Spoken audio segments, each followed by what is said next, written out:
Assalamualaikum warahmatullahi wabarakatuh. Waalaikumsalam warahmatullahi wabarakatuh. Alhamdulillah wa syukurillah la haula wala quwata illa billah. Yang saya hormati Bapak Ibu, para pejabat P3 GTK yang berbahagia. Mbak Mia, apa kabar? Pak Sunardi, Bu Dia, Ibu Nini, dan Bapak Ibu peserta webinar yang mudah-mudahan pagi ini kita terus semangat. Izinkan saya untuk menyampaikan beberapa hal yang berkaitan dengan materi webinar ini. Saat ini kami memang di APSI sedang merancang sebuah program bagaimana pengawas seluruh Indonesia ini nanti akan memiliki portofolio digital, yang mana ini tentunya berangkat dari hal-hal yang berkaitan dengan momentum pandemi ini, sehingga nantinya semua pengawas itu akan memiliki data pribadi, kemudian juga memiliki yang berkaitan dengan kinerjanya, dan juga yang berkaitan dengan pengembangan profesinya, dan juga organisasi profesi. Nah, mengapa ini penting? Aplikasi versi 5 dan portofolio digital ini, karena ya, next. Bisa dilanjut? Ya.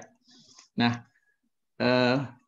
penting sekali saat ini kami pengawas seluruh Indonesia yang jumlahnya memang tidak banyak, sekitar 25.000 seluruh Indonesia.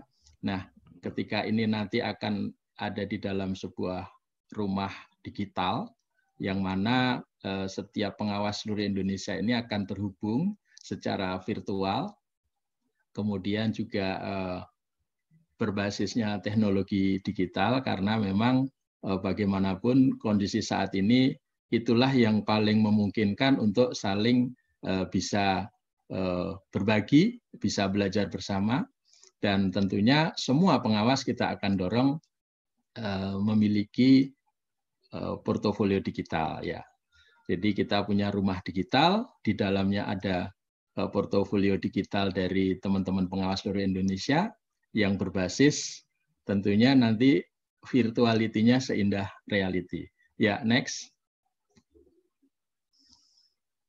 Nah, namun demikian fakta menunjukkan saat ini teman-teman pengawas dari pengamatan kami ya seluruh Indonesia itu dari tahun 2018 kami memang masih menjumpai adanya pengawas-pengawas yang belum mampu mengoperasikan teknologi digital ini ya. Itu angkanya sekitar 70%, lumayan banyak. Dan juga 20%-nya itu sudah mulai konsisten, dan yang 10%-nya memang sudah ahli. Nah, ini merupakan tantangan bagi kami, organisasi profesi, untuk terus mendorong teman-teman pengawas itu menjadi konsisten, karena bagaimanapun kondisi sekarang ini menuntut kita sebagai pengawas untuk menggunakan teknologi ini. Ya, next. Nah, mengapa ini terjadi? Jadi memang menurut pengamatan kami selama ini memang rata-rata teman-teman kita masih ada dalam zona nyaman, Bapak Ibu. Kemudian yang kedua, yang sebagian besar memang kurang aktif di organisasi profesi, sehingga yang berkaitan dengan informasi baru, yang berkaitan dengan update hal-hal yang baru, itu memang kita selama ini selalu melewat organisasi profesi. Jika teman-teman pengawas memang kurang aktif, tentu ini akan mempengaruhi update teknologi.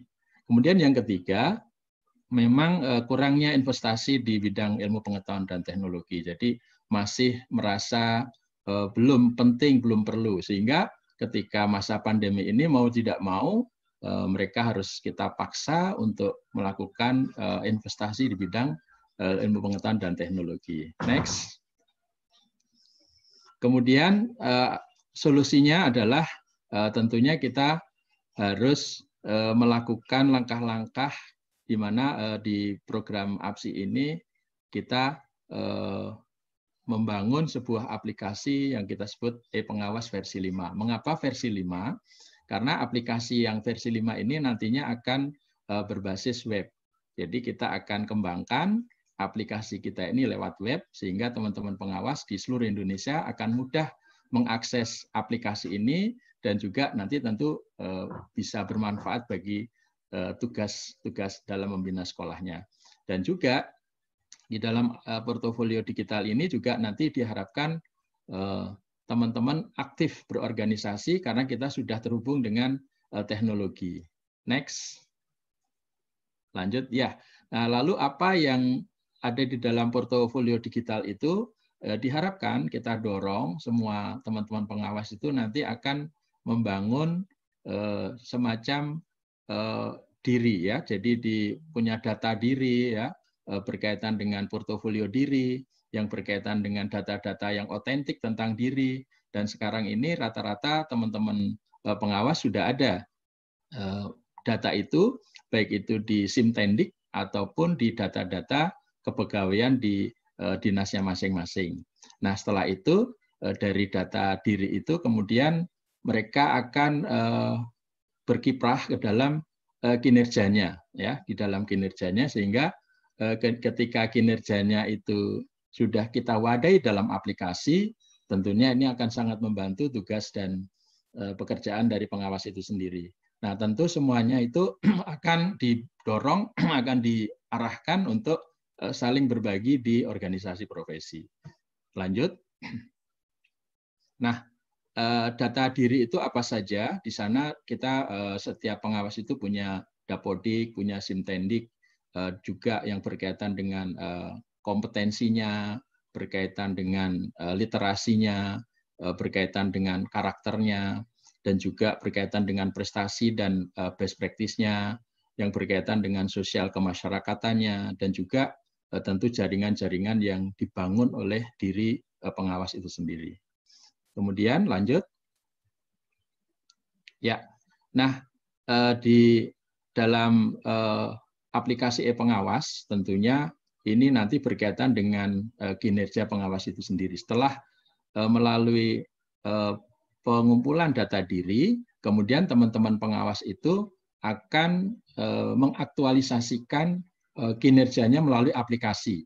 Nah, itu aplikasi ini kita kembangkan ada 5 langkah. Yang pertama adalah yang berkaitan dengan identifikasi sekolah. Jadi teman-teman pengawas sekolah itu diharapkan nanti selalu memiliki identifikasi sekolah binaannya, sehingga dia punya peta yang memungkinkan setiap pengawas itu mengetahui masalah-masalah yang ada di sekolah binaannya. Selain mengetahui masalahnya juga tentu mengetahui apa yang menjadi kebutuhannya. Dan juga tentu semua sekolah ingin berkembang, nah pengawaslah yang akan mendampingi kemana sekolah itu akan berkembang. Nah, ketika pengawas sekolah sudah mengetahui, mengidentifikasi tentang masalah, kebutuhan, dan pengembangannya, maka itu nanti dituangkan ke dalam program SKP-nya.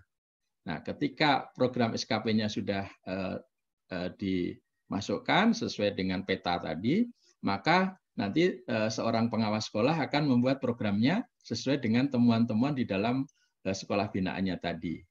Nah, inilah harapannya semua pengawas nanti akan mengaktualisasikan ya potensi kompetensinya ke dalam program kerja ini yang diteruskan tentunya dalam pengembangan profesi, sehingga menjadi pengawas-pengawas yang kreatif, pengawas-pengawas yang inovatif, karena telah mampu memecahkan masalah-masalah di sekolah binaannya, telah mampu memenuhi kebutuhan-kebutuhan di sekolah binaannya, dan telah mampu mengembangkan sekolah binaan yang menjadi sekolah yang akan didampinginya. Tentunya semuanya itu akan diteruskan ke dalam pengembangan karirnya melalui pengajuan karir berikutnya. Lanjut. Ya, ini adalah contoh dari aplikasi pengawas yang tadi sudah disebutkan. Ada evaluasi diri yang berkaitan dengan identifikasi, berkaitan dengan SKP-nya, berkaitan dengan program dan laporannya berkaitan dengan pengembangan dirinya. Nah, nanti ujungnya adalah ke usulan kenaikan pangkatnya. Lanjut. Ya, nah nantinya setiap pengawas akan memiliki sebuah akun, ya, kita kembangkan ke dalam sebuah rumah, ya. Jadi setiap pengawas nanti akan ada akun di webnya APSI melalui program portofolio digital ini, ya. Jadi itu atapnya adalah organisasi profesi di dalam rumah itu, kemudian tiang-tiangnya atau pilar-pilarnya adalah kinerjanya, kemudian pondasinya adalah data diri yang berbentuk karakternya dan juga prestasinya atau kompetensinya, literasinya dan seterusnya. Jadi harapan kami ke depan tentunya mulai dari saat ini semua pengawas akan terhubung secara virtual melalui aplikasi ini dan juga nanti akan kita kembangkan Bapak Ibu ke dalam web sehingga teman-teman bisa akses di web itu, kemudian mengisi data dirinya, kemudian memasukkan kinerjanya. Tentunya setiap pengawas sudah memiliki data-data sekolah binaannya. Jadi setiap pengawas yang memiliki data sekolah binaannya tentunya nanti akan bisa dipantau, ya, dipantau secara keseluruhan dari apa yang menjadi tugas dan tanggung jawabnya itu. Nah, kemudian nanti dilaporkan ke dalam bentuk-bentuk yang dikembangkan ke dalam pengembangan profesinya dan diajukan ke dalam kenaikan pangkatnya. Itu saja kira-kira format dari portofolio digital. Ya, lanjut. Ya. Nah, ketika ini dilanjut ke dalam wadah organisasi profesi, maka saat ini kami di APSI ada program selama 5 tahun. Nah, saat ini kami di tahun 2020 itu sedang terus mengembangkan ini karena bagaimanapun pengawas akan masuk ke dalam portofolio digitalnya, maka kita setiap hari Rabu dan Jumat itu ada forum ilmiah pengawasan digital, itu pukul 13 dan 16, itu free, silahkan nanti bergabung di sana. Ya, setiap hari Rabu dan Jumat itu tempat untuk belajar bersama, tempat untuk berkreasi, dan tempat untuk berbagi yang berkaitan dengan masalah-masalah yang ada di sekolah binaan, dan mungkin berbagi juga bagaimana cara memecahkannya, itu kami adakan secara rutin, yaitu Rabu dan Jumat. Dan juga saat ini kita terus mengembangkan pengawas-pengawas itu punya pengawasan digital. Nah, tentunya pengawasan versi 5 ini juga akan terus kita kembangkan. Nah, mengapa ini terus kita kembangkan? Karena terus terang Bapak Ibu pengawas tidak banyak, sehingga ini akan menjadi tantangan tersendiri ketika seluruh pengawas keluarga besar pengawas seluruh Indonesia itu ada di dalam satu rumah dan bisa berinteraksi di sana, dan kita bisa saling bertukar informasi, bisa belajar bersama, bisa berkreasi, dan bisa berbagi bersama. Terima kasih. Saya kira dari uraian saya cukup sekian. Tentu harapannya hasil yang luar biasa itu hanya bisa didapatkan dengan cara-cara yang tidak biasa.